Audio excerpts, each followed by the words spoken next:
See. Yeah, I think that should be a great time for us to start.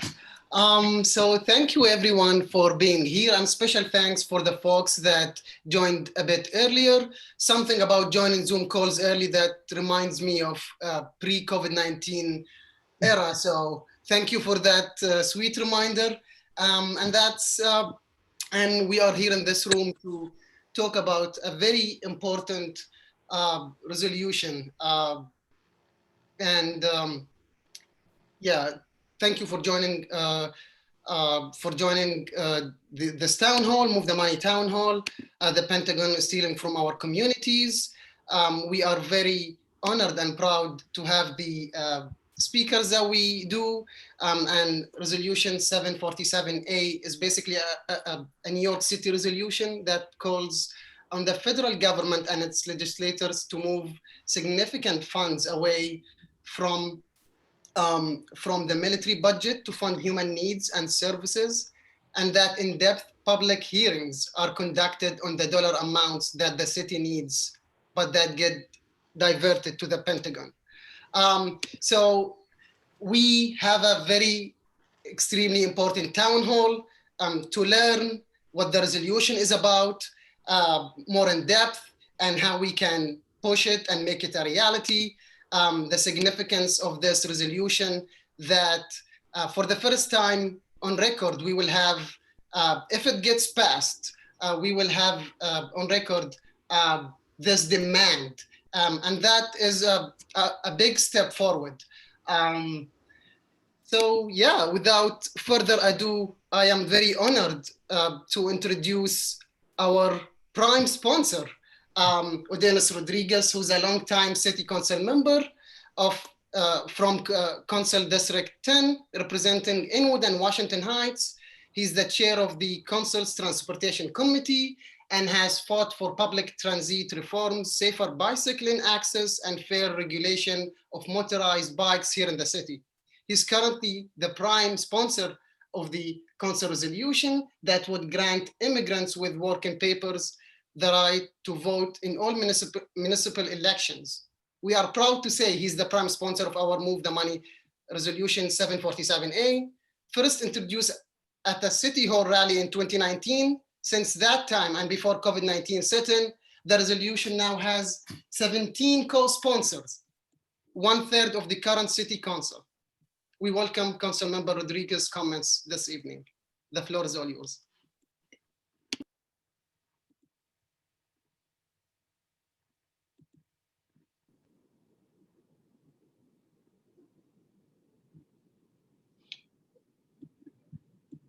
First of all, thank you. And I'm sorry that if there's any sound in the back of my voice, but I'm inside the car. I think that it is an honor to be together with so many great, talented fighter for social justice individuals that we have in this group. You know, one thing that for me is a opportunity that I see is always to be surrounded with people who have dedicated their whole life to fight for social justice and are committed to always go after the big fight, even though at some point it doesn't look that it will have all the support, but being consistent in life is what guarantees that we will be able to continue fighting on many issues related to equity in New York City. So all I can say that for me, again, I take as an honor. I have been lucky to, dedicate my whole life as all of you here, and especially for me, as I say, it will always be an honor, especially to those of you that have dedicated more decades organizing in our city, in our society, fighting good fight, not only at the local, national level, but also at the international level. So I believe that we are at a good time to pass this resolution. I'm not going to be speaking about the merit because I believe that everyone knows that when we look to our $3 trillion budget, like most of the money go to the military, and those of the money are used to unfortunately send our young people to go to fight in war that from the 80s to the 90s have been used to fight not just for democracy but to fight for oil, to fight to support dictators that have been aligned with the United States agenda, United States government's agenda. So everyone knows that coronavirus, George Floyd, they go hand by hand. And everyone know that Black, Latino, and Asian were the one leading the numbers of dying in the city of New York. Not because that was a day that God had for them, but yet because they live in community in those zip code where people who are mainly working class that they don't have a good insurance, that they don't make enough to eat healthy. They don't have the same investment in our parks. And the youth, they neither have all the opportunity to have CBOs with pools and gymnastic and sport. In the other hand, what we have is a lot of youth that they live in the South Bronx, that they've been dealing with pollution produced by the Cross Bronx, which is the most polluted highway in the whole nation. So again, it is an honor for me to be educated by many of you, not just as a council member, but as a fighter for social justice, as someone that believes in our agenda is the same. And I'm here to say that I think that we are in a good place to pass this bill. I believe that we need to, all of us, I think that we should get in contact with the speaker, who is a friend. And at this moment, it's not about adding more council member at this, even though we need to do it, and that always help. But this moment, all it takes is for the speaker and the staff at the higher office of the council to give the okay so that we can move this resolution. Thank you. Thank you very much, Council Member Rodanis Rodriguez. And thank you for continuing to fight the good fight for all of us. We really do appreciate it. Our next speaker has been a long-standing progressive congresswoman from Berkeley and Oakland, California. She was the only member of Congress to challenge the rush to invade Iraq back in 2003. She has consistently been a primary voice challenging the hyper-militarization of US foreign policy, and this summer introduced resolutions which gained widespread congressional support, calling for reducing Pentagon spending. She's here with us tonight via video and will explain her stance to us. I welcome Congresswoman Barbara Lee.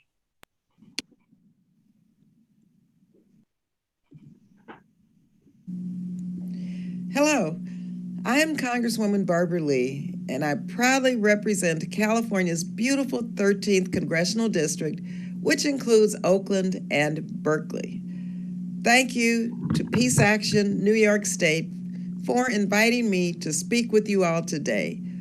For decades, I have fought to stop endless wars and shift resources decisively away from war making and towards fighting poverty and seeking peaceful solutions at home and abroad.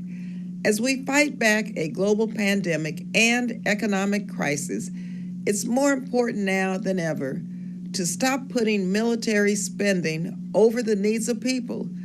We need to put our efforts towards testing, accessible health care, and solving the COVID-19 pandemic, which unfortunately has killed over 200,000 people in our country, more than in the wars in Afghanistan and Iraq.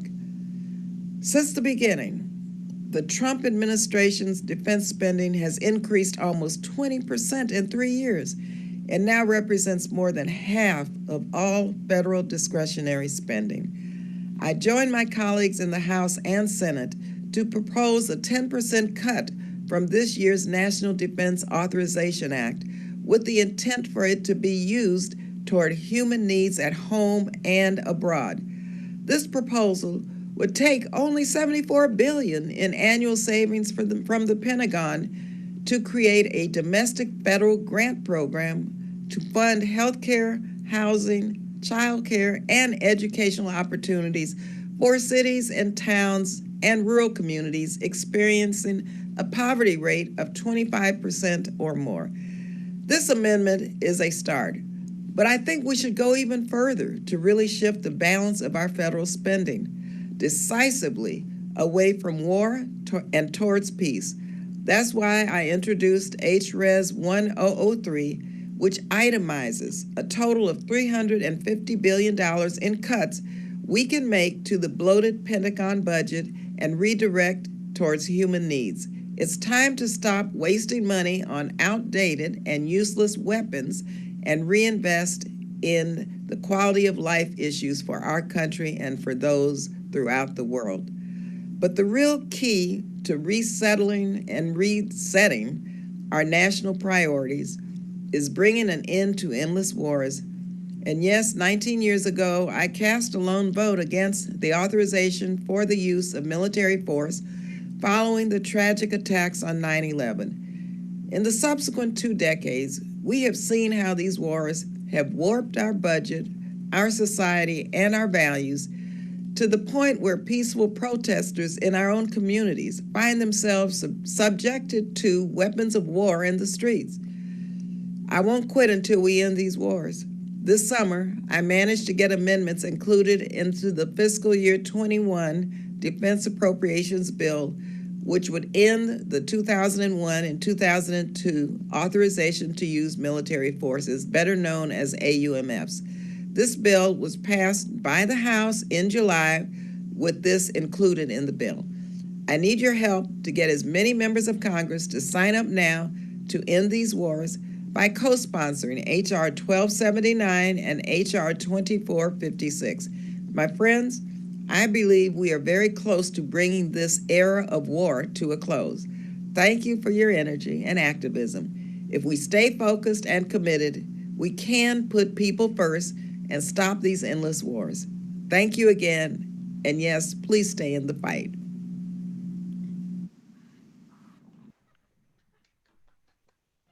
We certainly appreciate Congresswoman Barbara Lee's comments and her continuous stance on fighting war, home and abroad. So thank you very much. And thank you for being here with us, even through via video, because you couldn't be with us in person. Our next speaker is the director of National Priorities Project, which is based at the Institute of Policy Studies in Washington, D.C. She has long been deeply involved in monitoring, researching, and educating the public about the complex budget dance which Congress and the President engage in every year. The determinant of too many of our communities, and especially communities of color, or of working people in general. She was helpful to us when we first launched the Move the Money NYC campaign, and we welcome her back via video. The Director of National Priorities Project, Lindsay Koshgarian.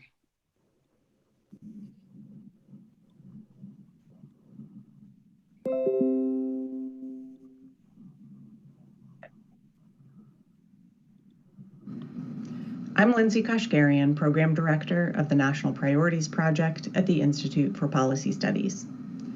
Even in normal times, U.S. cities and states are heavily reliant on federal funds. While New York City has typically relied on federal funds for about 9% of its total revenues, it depends on state sources for an additional 17% of its revenues, or roughly a quarter of revenues overall. In 2019, New York State received more than 36% of its revenues from federal sources. The city, state, and federal budgets are inextricably tied. Needless to say, these are not normal times. Nationally, cities and states are expected to lose approximately $189 billion in revenue in fiscal year 2021 due to the COVID crisis.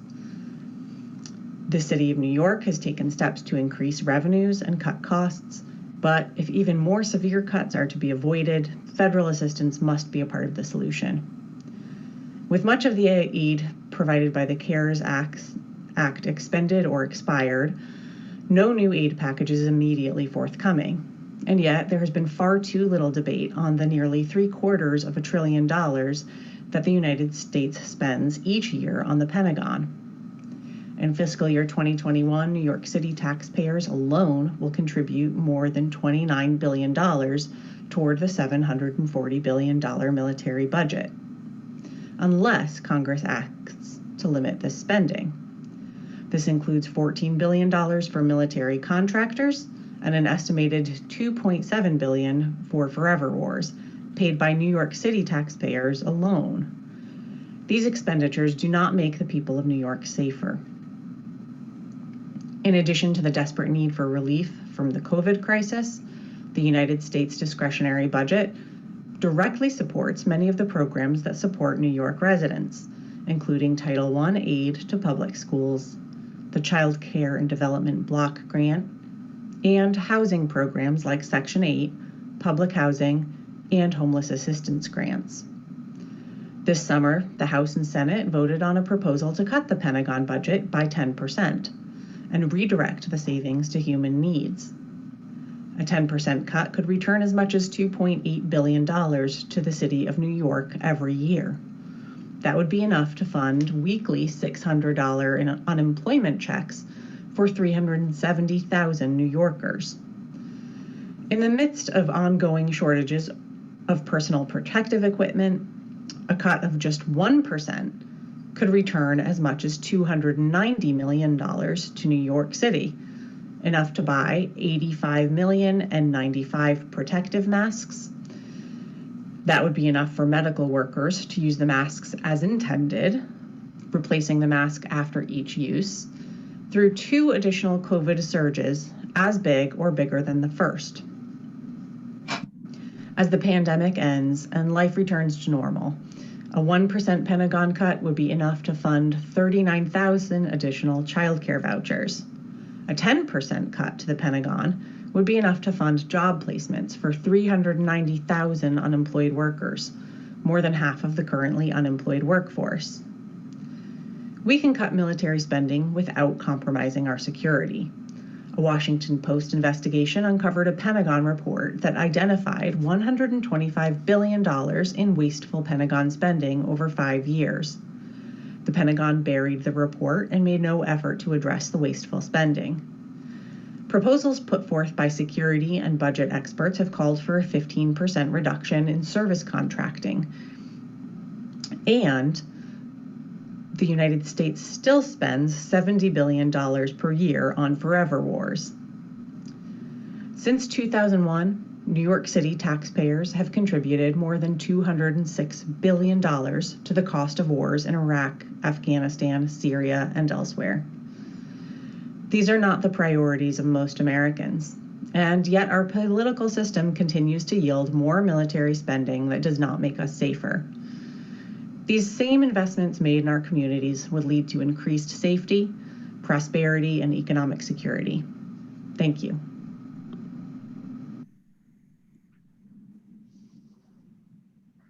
Yes, indeed, we do have the resources. Thank you so much, Lindsay Koshgarian. And next we have the Executive Vice President of 1199, United Healthcare Workers East, representing workers at both public and private hospitals in the Bronx and Westchester County. Before he rose to his high-level position with 1199, which Martin Luther King often called his favorite union in the entire country, Forde was a long-time activist in the union while working in hospital engineering units. He's also a veteran of the US Armed Forces and can speak from that experience as well. Welcome, Patrick Forde. Yeah, good evening, everyone. Thank you for the opportunity to be here. I want to thank Tom for introducing me to this conversation last year where he met my team in our office in Manhattan and then in White Plains, where we had a conversation about Move the Money. We distributed some of the cards, the postcards that he collected to take into the ultimately to the city council. So I want to thank you for that opportunity. And also Ann Mitchell, who I've worked with for numerous years, too many to mention at this time. Thank you, everyone. One of the things that happens in the conversation with our members in the hospital and healthcare setting is that, and it's not just the members in the hospital, I think in the general public, is that the words tax cuts seems to be something that everyone is in favor of. The reality meaning that, and quite frequently, I think those catchphrases of tax cuts are always words that everyone seems to gather to, not understanding when tax cuts are proposed, the ultimate persons that pay for that tax cut are not the 1%, but the 99%. And these are often healthcare workers and now workers that are called essential workers that have to make it up, either higher property taxes, lousier education where the schools don't have enough funding and supplies, and healthcare. One of the things that this pandemic has shown is that healthcare and education are two key areas that really needed funding. And some of that funding that was mentioned by prior speakers can't come from the military budget. In healthcare, my area that I cover is about 15,000 members. And one of the things that happened during this crisis initially was that workers were told that because of shortage of protective equipment, they call PPEs, they had to use those masks that are normally disposable after leaving from one patient room to the other. You had to keep that one disposable mask for up to a week and reuse it because there weren't enough supplies available.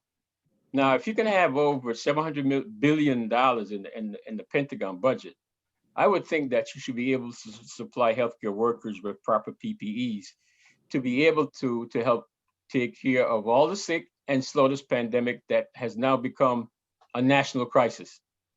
Whenever it was in New York City and New York State, it seemed as though it wasn't important. It wasn't a priority. It's now all over the 50 states of this country, and still the priority of shifting money to help really fight this pandemic hasn't taken place. So as someone who sees these healthcare issues on a face-to-face level on a regular basis, it's actually still scary, the fact that there are potential other waves. One of the other things that haven't been really publicized too often is the fact that in many occasions, the healthcare workers, because of lack of supplies, had to take disposable garbage bags to cover themselves because there weren't enough gowns in the hospitals to protect them from some spills and when they're cleaning up the different rooms and apartments in the hospital. This is outrageous in a country that's spending over $700 billion in healthcare, in the military, while they're having tremendous cuts in the education budget and the healthcare budget. So I hope that this pandemic has now shifted the general public thinking about spending in the Pentagon and make it a more realistic budget that cares about the community and money that is put into saving lives, as opposed to trying to utilize all this money to buy military equipment. Obviously, someone thinks it's needed. I guess the military industrial complex thinks it's needed. But all that money in the military has not been able to save one life during this whole pandemic, where over 220,000 people have died and almost 8 million people are sick. All of that military spending has not really helped us in this healthcare crisis. And I think that money needs to be moved from the military into the community, healthcare and education, where it's needed. So that on the educational level, schools can be reopened again. Lots of these schools aren't adequately capable of supplying enough ventilation to have the kids even be in the classrooms. These schools haven't been retrofitted or updated in many occasions for many years. I've passed my high school and junior high school, and I haven't seen any modifications to these schools in terms of ventilation other than placing some air conditioners into the window to increase ventilation. So these are the priorities that this money should be shifted into and begin to take care of the citizens of this country more effectively. Thank you. Thank you so much. And exactly, as we like to say at CodePink, the military-industrial complex should stop making a killing on killing, exactly as you said. So thank you so much, Patrick Forde, for your remarks. And next, we have the co-founder of Justice and Unity for the Southern Tier, and is currently a statewide coordinator with the New York Poor People's Campaign. The Poor People's Campaign, like Move the Money NYC, actively seeks to bring together different constituents of people fighting for justice, and their special focus is to give voice to those who have often been ignored or marginalized. Poor people of color, and from all regions of the country. So we welcome Khamesi back. Hi, thank you so much. Thank you to Move the Money for having me, and by extension, the Poor People's Campaign here this evening. Super honored to be with you, and of course, thank you to everyone else who's joined us this evening. Events like these spark such important conversations and dialogue, and we're at such a crucial point for all of this to need to start turning to action, right? So I'll be brief because I know we have time for dialogue afterwards. But when we talk about militarism, right, the U.S. needs to be acknowledged as not as an independent country, right, but as an empire, a global one at that, and being in a perpetual state of war for almost the last 100 years. Institutions like the Pentagon, the DoD, formerly known as the Department of War, I think a much more suiting name, as well as private contractors have, ciphered trillions of dollars over decades away from programs and safety net systems that could virtually end poverty overnight, and have allocated them to a system that has violently destabilized and invaded most of the world. Increasingly, through contracts and programs with law enforcement, this occupation and the ideology surrounding militarism has extended to poor communities, particularly Black and brown domestically as well, right? So not just including law enforcement, but including Border Patrol and ICE agents as well. Looking at New York City, the militarization of our communities, I think, has been evident for years, right?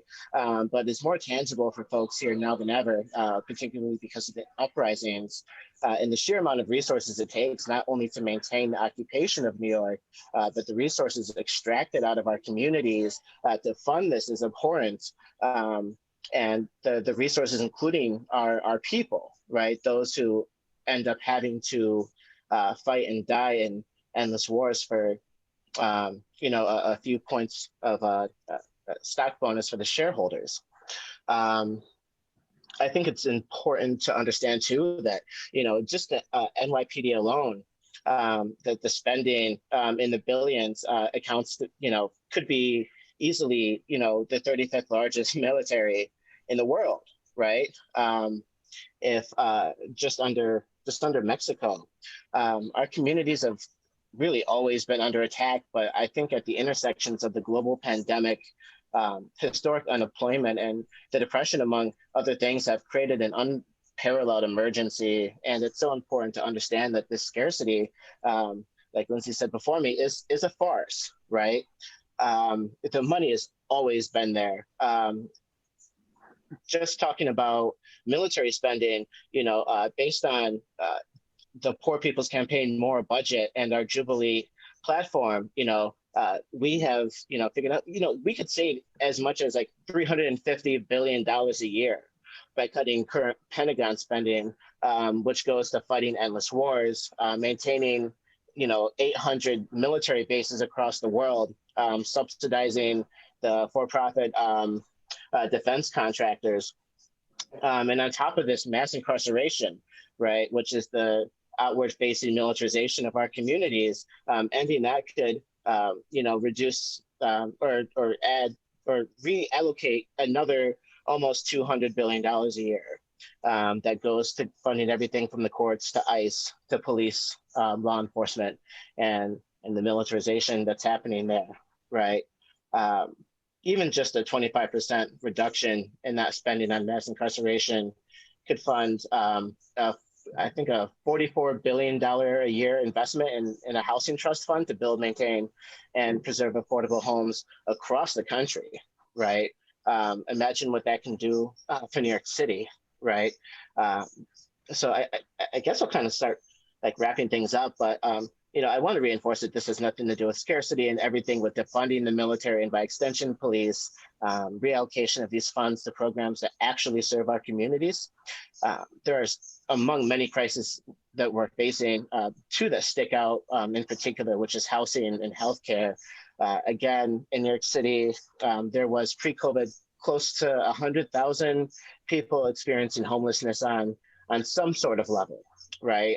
Not just being in the streets. Now those numbers are beginning to skyrocket, and once this moratorium is up, we expect tens of thousands of other people to be without a home as well. In 2016, a report found that 1 in 10 folks in New York City, almost 1 million people, were uninsured.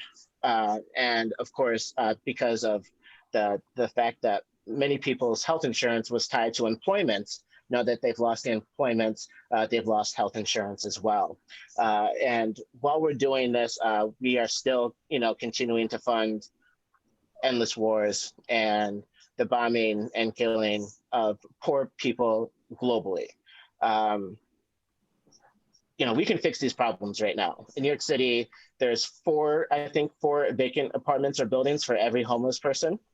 Without spending a dime, we could fill those houses tonight, right? So, when we talk about what we can do with this money, I think the sky's the limit, and it just takes a radical reimagining of how we want to see our communities look and where we want to see our money. But it's all about moving the money, like the coalition says, right? So I'll end there. Thank you so much. It definitely is all about moving the money. And I would like to note as well that the event is now live on Facebook. So when you know who start making their rounds on town halls on TV in half an hour and start talking about war, tell your friends to stick around while we talk about peace. And yeah, without further ado, I would love to call upon Tom Hogan, who's a longtime community and labor organizer here in New York, and who's spent well over 15 years doing anti-war work with unions around the country. Before his anti-war work involvement, he was an organizer with the clothing and textile workers, and later with the public sector workers in New York City and New Jersey. Before his involvement in the labor movement, Tom was a community organizer and helped found the Union City Tenants working in Manhattan, Brooklyn, and Bronx. Currently, Tom is a member of the National Writers Union, Veterans for Peace, and Brooklyn for Peace. Welcome, Tom. If you could unmute yourself, please, Tom. How is that? Am I good now?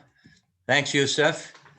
And I want a special thanks to Councilmember Rodriguez, as well as to all our other speakers, but Councilman Rodriguez is the one who had the courage to introduce Resolution 747A when many other council members turned us down. There's a lot of peace and justice fighters on this call, and so I want to tell you all about what we are doing with the Move the Money campaign right now. Clearly, our country is at a real crossroads right now. It's not just the pandemic, not even just the presidency or the Supreme Court. It's a whole range of crises: rising white supremacy, xenophobia, police brutality are targeting Black and brown people and immigrant communities. Here in New York, with tens of thousands of people out of work, the threat of eviction, again, especially in communities of color, is very real. Our city public schools and city university are struggling and under-resourced. 22,000 public sector workers could soon lose their jobs, the very people who keep our city running. But Congress refuses to come to the aid of cities and towns all across the country. Yet, as several of the speakers have noted, the money is there. Well over half our taxes are being spent on military might, while our communities languish and people die. This brings me to the other crossroads.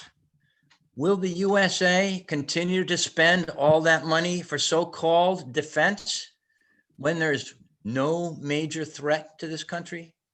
Congress spends as if it were still World War II. Can that keep happening as our cities and towns go down the tubes? A massive continuing military buildup comes directly at our expense. Even veterans care is threatened by cutbacks and privatizing. Well over half the budget Congress puts together goes into nuclear weapons, a new space force, all kinds of super expensive high-tech killer hardware, while our schools, housing, social programs for young and old, and healthcare all suffer one cutback after another. And meanwhile, the Pentagon's 1033 program lavishes local police departments around the country with heavy military equipment, from armed personnel carriers to weapons to drones, plus free military training, all to control an unhappy public fighting for social justice, equality, and opportunity. We absolutely must change this story, and we need to get really serious at the grassroots. That's why we started Move the Money here in New York. We must demand a stop to the huge windfall happening every single year that goes to the weapons manufacturers.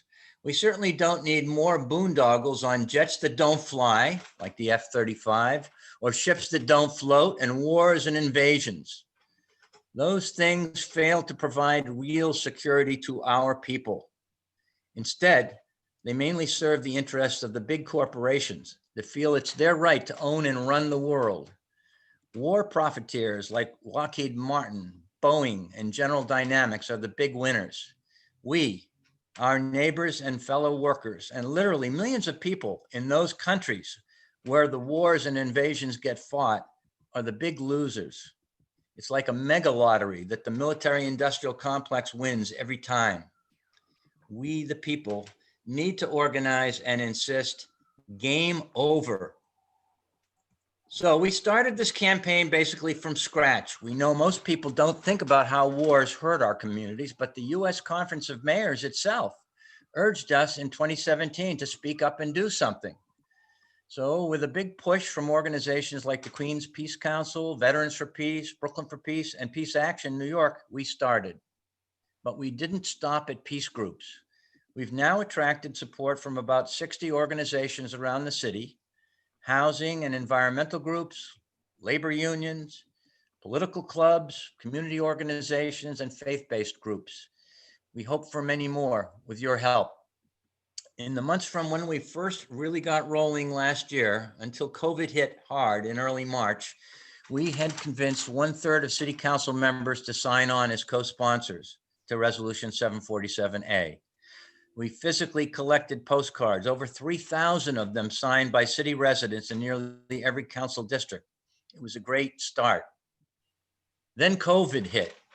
We gradually learned to switch gears like the rest of the world. No longer could we easily go out in the street and at meetings to explain our campaign and collect more postcards. So we took a break and reassessed. We began using social media to raise our public profile. And one result is this town hall that we're doing tonight. We really do need your help to get us to a solid majority at the city council. Probably at least 30 or so city council co-sponsors of Resolution 747A is needed. Now we have 17. We will find that new support will come mostly in the Bronx, Queens, and Brooklyn, plus a few more in Manhattan. Speaker Johnson from Chelsea is key. So please, if you haven't done so already, please indicate in the chat that you'd like to help, and we'll get you the tools to help you work with us. It's crucial to build support locally, district by district. Resolution 747A has two fundamental elements. One, it calls on Congress to significantly reduce military spending. Barbara Lee more or less spelled out the parameters. 10% would be a minimum first step. Much more is doable. Even cutting the Pentagon budget in half is not unthinkable, as you just heard from Khamesi from the Poor People's Campaign. The other element in the resolution is public hearings, in-depth hearings into what our communities really need, what that will cost, and what the different city departments currently spend to address those problems. We know the figure is in many billions of dollars. 10 billion coming back to New York City would be an excellent yearly amount to shoot for, considering that it is about 1/3 of the nearly $30 billion that New York City contributed just this year alone to military spending. So let's not forget, together we can move mountains. Like any really worthwhile campaign, we started small and we are growing. Others around the country, some are on this call, are watching. New York is the communication center of the USA, so we have the opportunity to spread this far and wide. So let's do it. Let's get together. Let's move the money from war to our communities.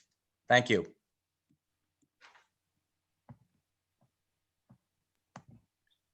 Yes, thank you so much. We have to keep fighting on both the national and on our on the local levels. And with that vein, with that being said, we only need 12 more New York City Council members to make this a reality, to make this a resolution that is passed in New York City. And that is going to be important not only for New York City, we have to be clear about that. That is going to be an extremely important step for the nation to see that this is possible and is doable. And within that vein, we now are going to drop in the chat box a very easy tool. You can find who your council member is simply by indicating the street address and borough you live in. And then we will also follow with the an Excel sheet that has all the 52 New York City Council members and what is their stance on the resolution, and to encourage them to join and to co-sponsor this resolution 747A. So with that in the chat box, with that sheet, you will find all the New York City Council members and all their contact information. So we urge you to contact them the very first thing tomorrow morning, to call them and email them, but at this very moment to tweet at them. So as you can see, there are sample tweets, but we also encourage you to use the hashtags you see, the Pentagon stealing from us, and again, to tweet directly at your council member to tell them that we see you and we are holding you accountable. Again, please do that right now and do that the very first thing tomorrow morning again. We will have few minutes for all of us to join in this collective call of action. So please do engage with us on social media and press your council member, your New York City Council member to do the right thing and to co-sponsor resolution 747A. And then we will resume with a Q&A session to dive more and learn more about the resolution and how we can make it a reality. So we'll have a few minutes for us to make this happen, for us to engage.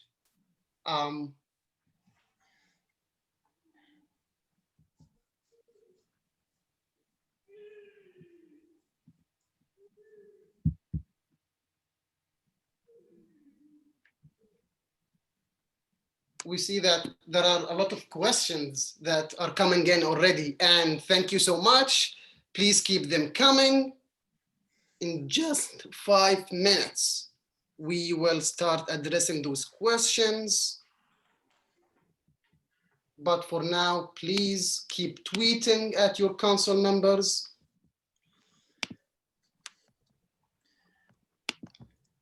And let me add, an important point was just raised in the chat. If your council member is already a supporter, thank them. And then ask them to reach out to other council members that they're close to get on board with this. That's very, very important. Many of you may not know, there are different caucuses in the council. There's the Women's Caucus. Helen Rosenthal, excuse me, from the Upper West Side is a chairwoman of that. She is somebody that we should motivate to get involved with the Women's Caucus. I don't know if Udonis is still on the call. He is. Yes, I'm here. Great. Yes. You're co-chair of the Black, Latinx, and Asian Caucus still, right, Udonis? I'm not a co-chair anymore. I'm a member, and this is one of the bill that also the progressive and the black, the progressive and the black and Latino and Asian caucus, they supported. And I feel again that this is a good time for us to continue adding more council members. Absolutely. So you know, I'm ready to continue doing my part, and I can tell you that for me this is a honor to be part of the group of people leading this initiative, because for me this is about history when it comes to come together, like all of us being organizing against the war in the 80s and the 90s. You know, we are not new in this, and I feel that this is about taking our fight to the next level, and this is about going on addressing how there we have a nation that will talk about fighting for democracy in another country, even though here, you know, when it comes to creating opportunity for our youth to have the same quality education, it is not happening. And it's clear. Just look at the children who live in the Upper West Side, in the Upper East Side, even among our progressive comrades and friends. It's completely different. And it's like the apartheid when you look about the South Bronx, when you look about Northern Manhattan. And I'm pretty sure the same thing in California. I'm pretty sure the same thing in Texas. So I think that this is something that happily, I mean, hopefully we're going to be able to pass at the council, and the same thing will happen in other major large municipality. But this is a nationwide fight, and we cannot give up. We have to fight for this. This is so important. Like almost $1 trillion go to the Pentagon, to the military, and everyone has described it, including the Congresswoman. You know, they need to continue reducing that, and it's that funding, and it's not taking money away. It's about investing the money where it's needed, where it will make a difference. Investing in the human individual. And so I feel that again with you guys, all the energy, everything that you have done, I'm more than happy to, you know, continue knocking the door to see which other council member we need to add it.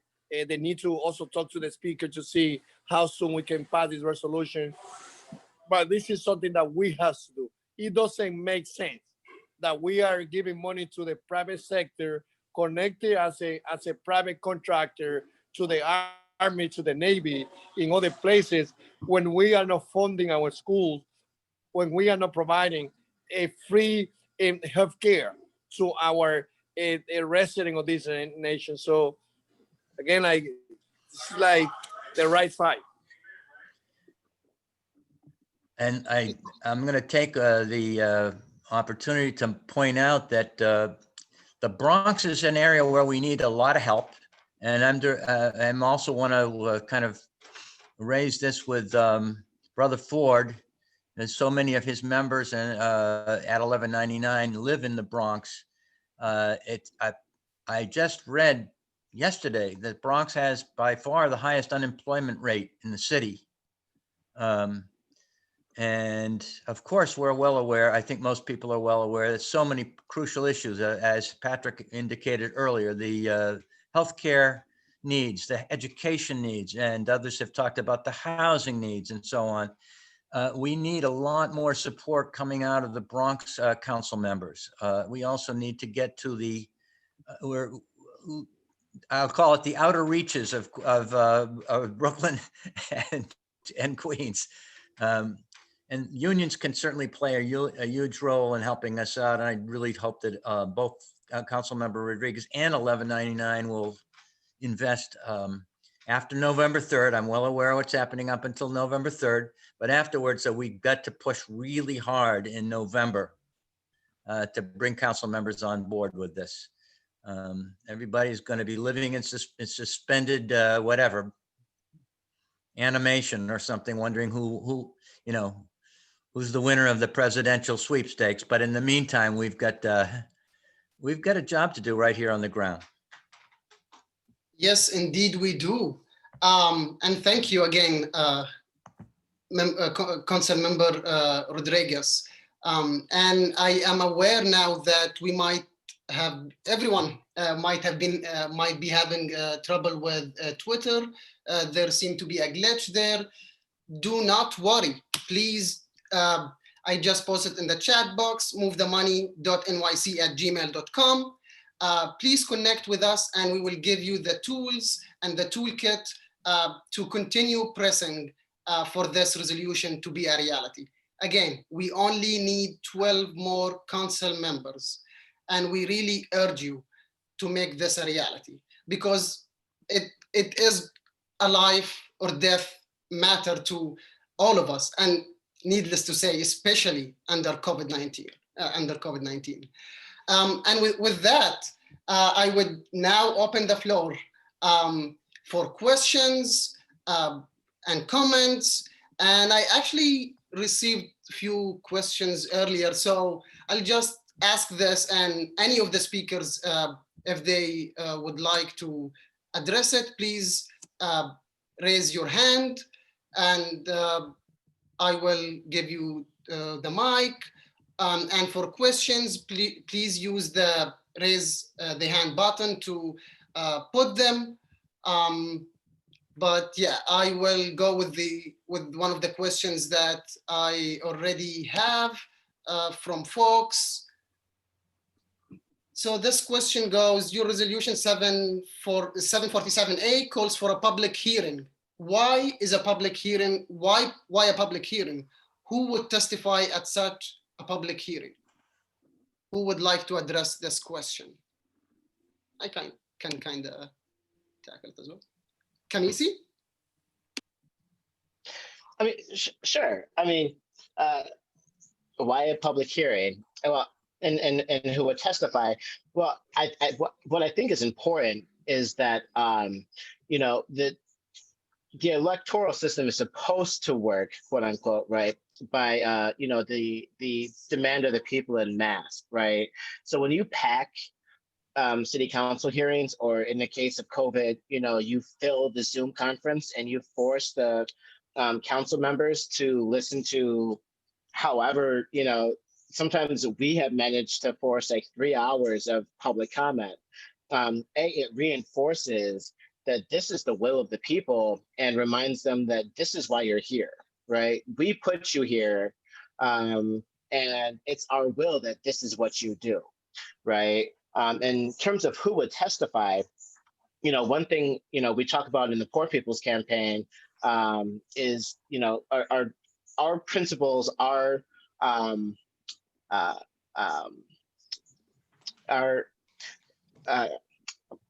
lost the word I'm looking for.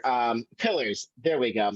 You know, the 4 pillars that the Poor People's Campaign stands on is economic devastation, racism, militarism, and poverty. And in New York here, we're also discussing gender justice and patriarchy, right? And when we talk about militarism or any issue, we talk about intersectionality, right? So militarism touches every single issue, whether it's physical harm that's created in communities, or the harm that's created in communities by the lack of resources when we're spending, you know, trillions of dollars over decades on, you know, just killing people overseas, and now increasingly domestic. So who would testify? Anybody. Anyone who is poor, anyone who has been affected by the militarization of law enforcement, you know, our immigrant community, literally anybody. And everyone should be testifying, saying that this is how our lives are impacted by poverty and systemic racism and ecological devastation, because militarism has everything to do with all of this. And I believe that, you know, the first thing that we need to do is to be sure that we get the resolution to have a hearing, because then as soon as we can have a day for the hearing, then we can strategize.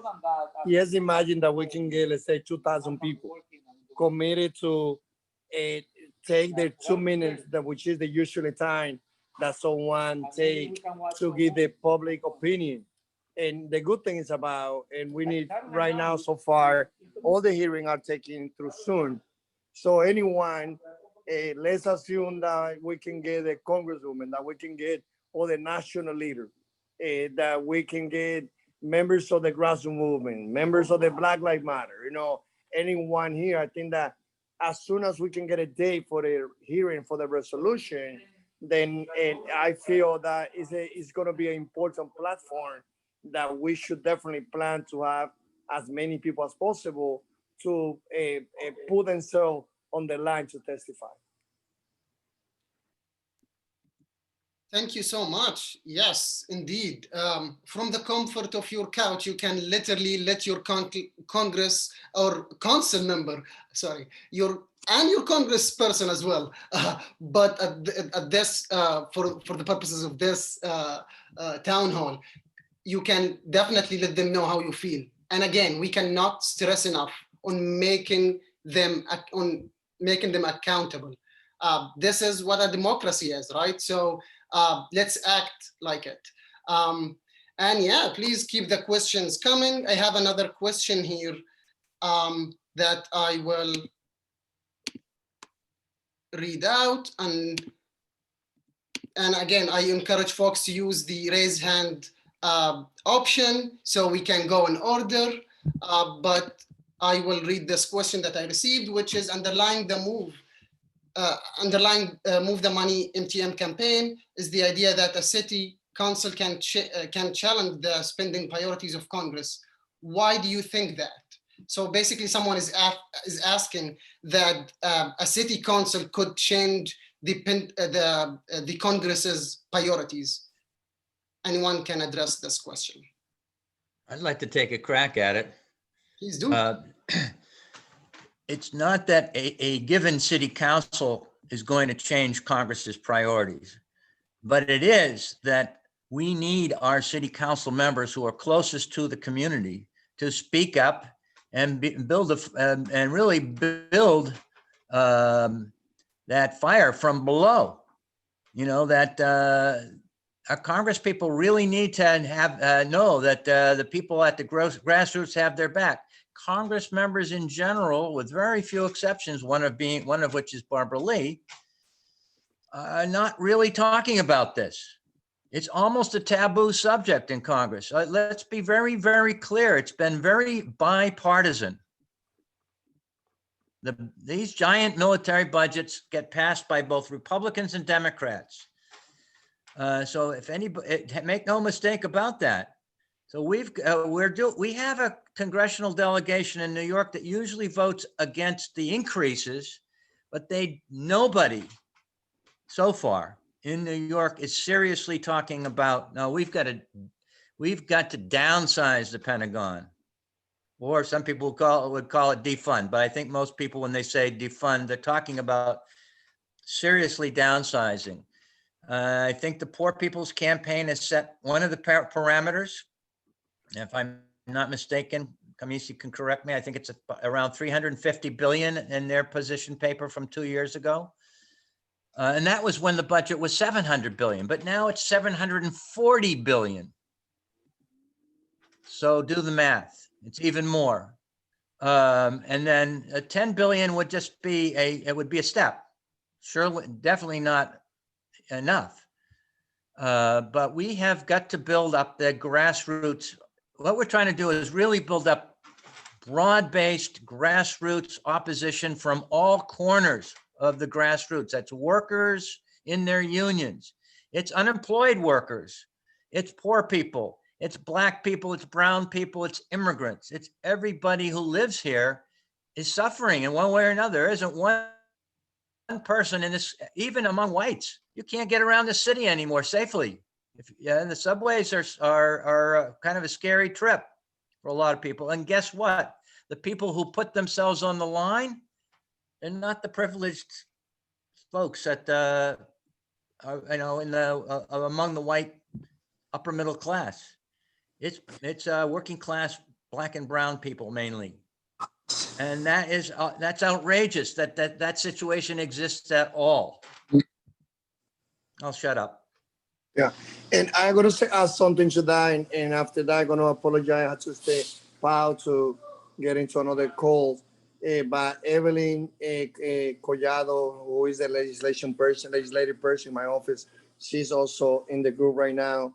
I just gotta say that, and probably gonna be repeating what I have said before.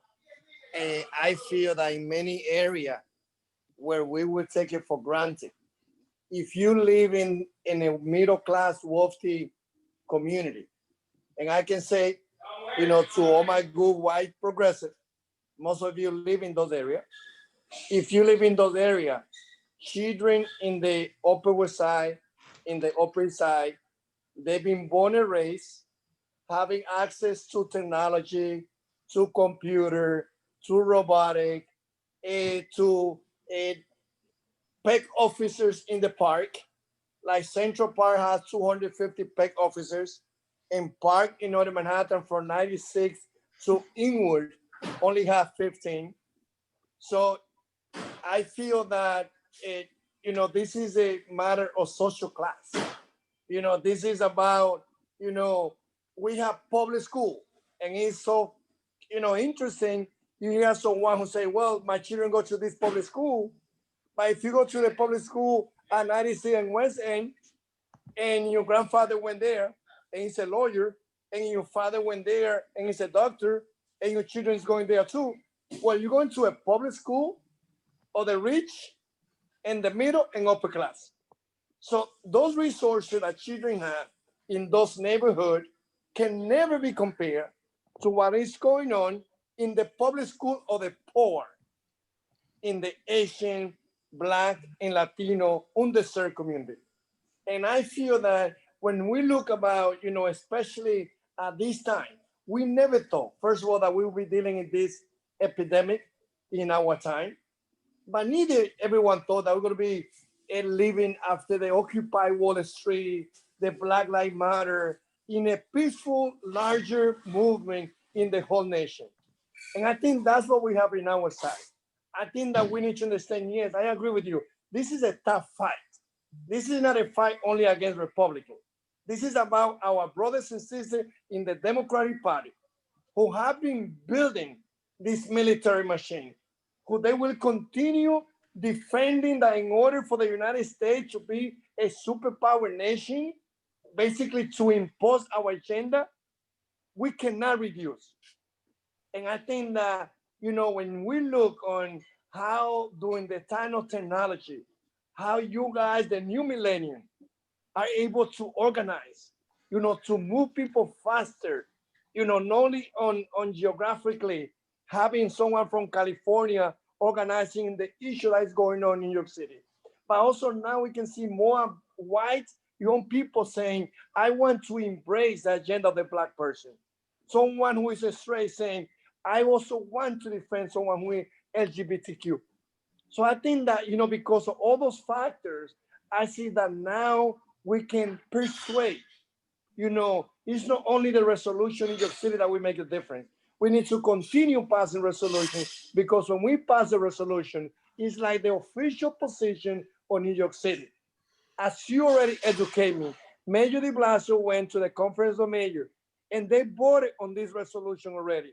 But now, after adding New York City, say, the 51 council member, the legislative body of New York City is taking this position, then we can say this is the official position of New York City.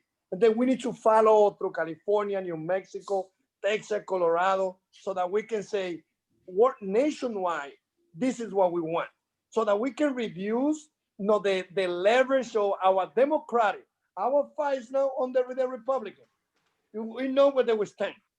Our fight is with our brothers and sisters in the Democratic Party that will continue defending that we should not reduce funding to the military, because then we put ourselves in risk.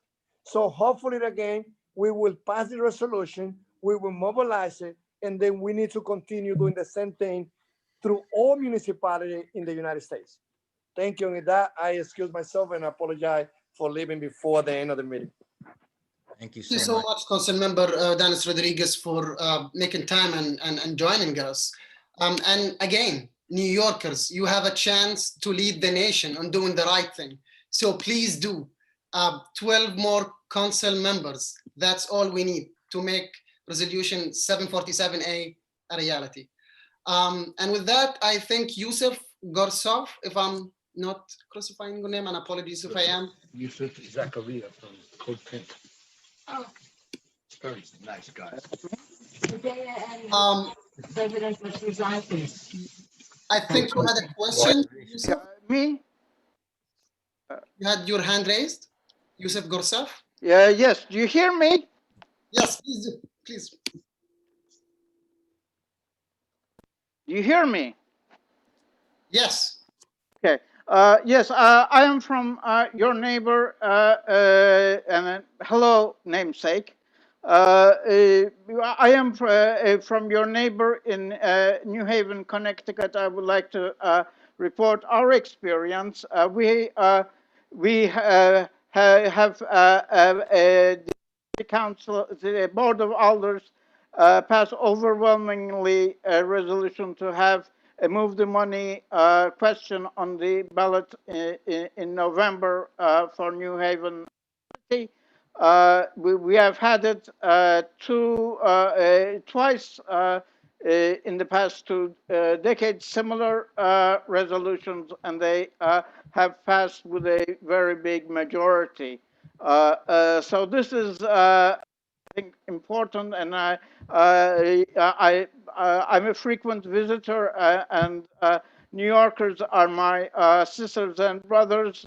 So I wish you the best. I am glad you are in this struggle as well, and we should make it to all further municipal, and most important, a pressure upon the lawmakers in Washington, our elected representative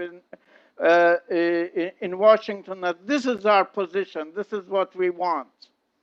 Thank you. Thank you so much.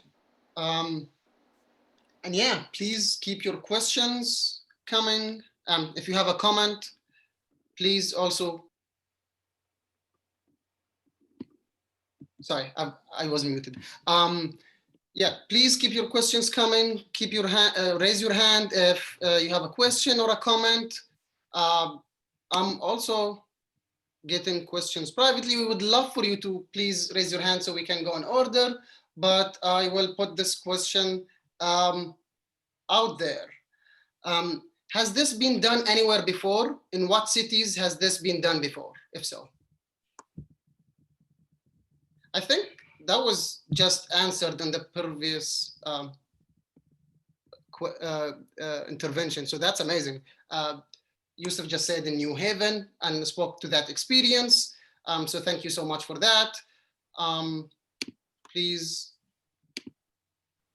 keep raising your hand. Yes, exactly, thank you so much. He typed in the chat box again. I guess the person asked before you had made your intervention and comments. Okay, someone says, I live in Brooklyn. How exactly do I get involved?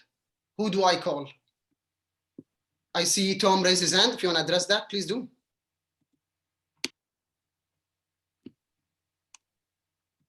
Tom?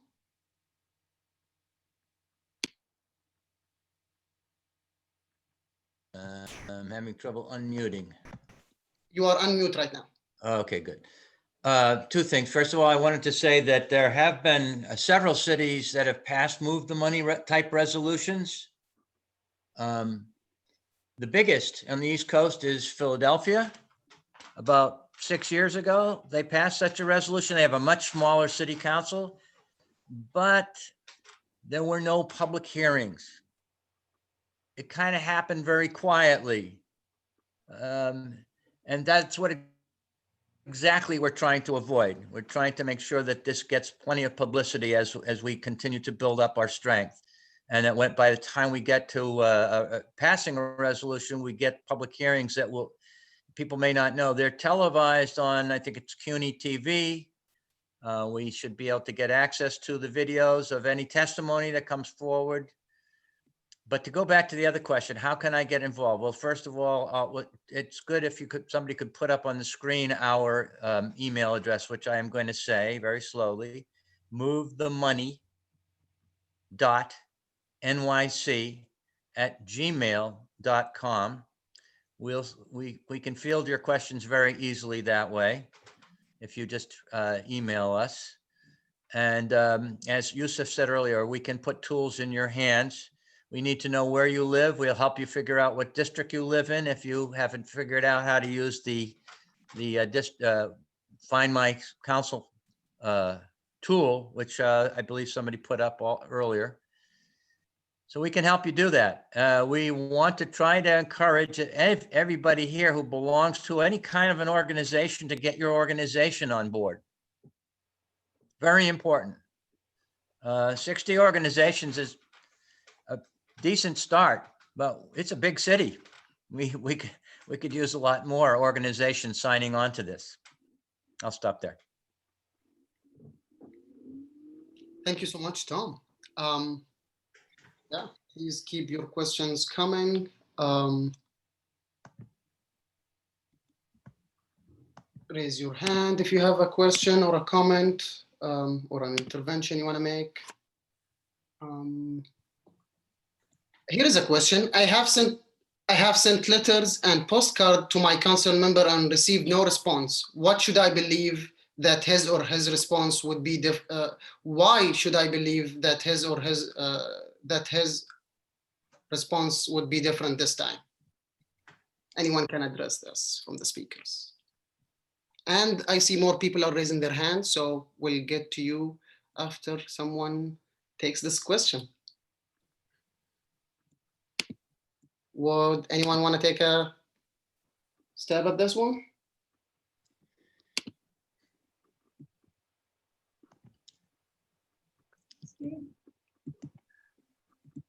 I can speak to that. So we are sailing into an economic hurricane, right? And it's a choice between, on the one hand, service cuts, cutbacks, and layoffs or public workers, and on the other hand, finding the money somewhere. And if we've learned something from this town hall, is that the money exists, the money is there, and matter of fact, it actually is being wasted. So how do we make this not the case? How do we divest our money to our needs and essential needs? Is by first making this resolution a reality, and then again, as has been said, making the next step and pushing forward. So with that, I will, let me see who has their hand raised. I see two. Okay, so let me ask Michael D.D. White, please. Hello. So I just wanted to say that someone asked how I've been addressing my councilman and I'm not getting any response. How do I get a response? So one thing to do is to have that councilman realize that their response is going to be publicized. So figure out a way, team up. There's probably, for instance, in your neighborhood, some local blogs, people that cover things that are going on with the local politics. And if you can say that, contact that blog person, someone who is looked at by at least a few people, and say that you're putting this question to your councilman and they are giving this response or a non-response, or they're just refusing to answer, then they begin to pay a penalty. And that's one way to do it. I also wanted to say that going forward, and I put this up on the chat, it looks like we're gonna have some serious work to do. I'm not saying what's gonna happen, but there's a lot of polls that say that Biden's gonna sweep unexpectedly, despite all of the forecasts. And if that happens, the thing is, we are already seeing who Biden's candidate is, cabinet candidates are, and he's heavily pro-war military-industrial complex people. So we're going to have a lot of work to do in terms of pushing to move the money, because and that's Biden's background. I mean, Biden is the one who got us through withholding information about weapons of mass destruction and everything into the Iraq War. And personally, I happen to think that his reward for doing that is that he's now the candidate. But we're going to have a lot of work to do, because it's going to be just a lot of the same old people, the same old swamp, and that it's covered. If you go to they were covering it well in Rising, Crystal Ball, and Sagar. We're running through all of the candidates for his cabinet, and it's really frightening. Thank you so much. And I would, great point indeed. Again, we have to make them accountable and to let them know that we see them and we know what they're doing. And if we don't like it, that is going to cost them. And I just want to make everyone, I want to be respectful of everyone's time. We have 10 more minutes, but I would also love to get the few burning more questions addressed. So if Roxy Chang, please, wanna? Yeah, I have a very quick question. I'm not sure if this was already addressed before, but given the city council race is coming up next year, right? Like, what is the timeline for our campaign? Because, some of you have mentioned, right, like the presidential election would take away a lot of the attention.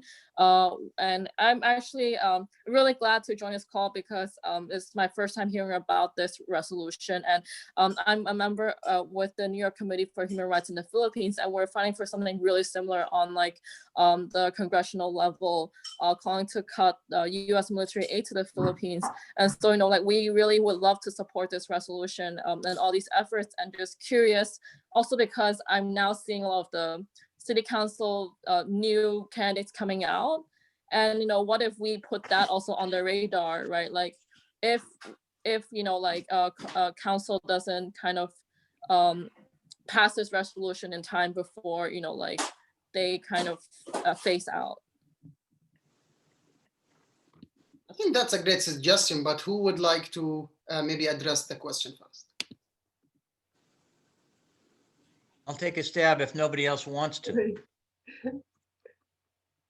Please do. Well, I think the point about the city council races next year is a very good one. And by the way, it won't just be city council, it'll also be mayor, comptroller, and borough presidents. Some of these, the primaries are next June, I believe, and the actual elections will be in November, and between now and the early winter is a major window of opportunity for us to get our point of view across and to line up more city council members. When the budget hearings happen, they tend to get down in the weeds about what's actually available at that moment, and that it gets a little harder. I'm thinking that if we could get hearings held by early September, that might be ideal, but that's just one person's opinion. As far as encouraging your organization to support our campaign, that would be wonderful. We're trying to connect the local to the national and the international. So, and I know a little bit about the situation in the Philippines, and it's horrible, and our tax dollars here are contributing tremendously to the repression that the Duterte regime is conducting in the Philippines. It's a big part of the U.S. foreign policy to support that, and has been in support of militarism in the Philippines for a long time, and that really needs to be reversed. So that's a perfect example of the kinds of ways that our money is being misspent. It's horrible. But our challenge is to bring it back home so that people understand that at the same time, their own communities are being hurt, and that we need to make common cause, with our brothers and sisters around the world and right here in New York. Thank you, Tom. I guess folks needed to warm up, and there are more questions coming in right now. I see 3 already, but maybe let's address one of them, and then for the other 2, please, please, please do not hesitate. We actually encourage you. We would love for you to email us, and we will get all your questions answered and addressed. But I would love for someone to address Jim's question in the chat box. And then there are 2 folks that raised their hand. But again, I really do apologize. I want to be respectful of everyone's time. And again, we would love for you to email us and would make sure that your questions are addressed and answered. But for Jim's question from the chat box, it goes, what is the overall goal at the state level? Will the state legislature then need to propose a resolution at the state level? So I don't understand the next step. I guess their question is more about the next step. If someone would like to address this question. Yes, I'm going to try that real fast. We're focused on New York City. If we can get it done in New York City, then that's the state needs to be handled by a combination of cities and towns all around the state. Thank you. That was pretty fast. Okay, I guess we can take one more. Cameron, do you want to ask your question?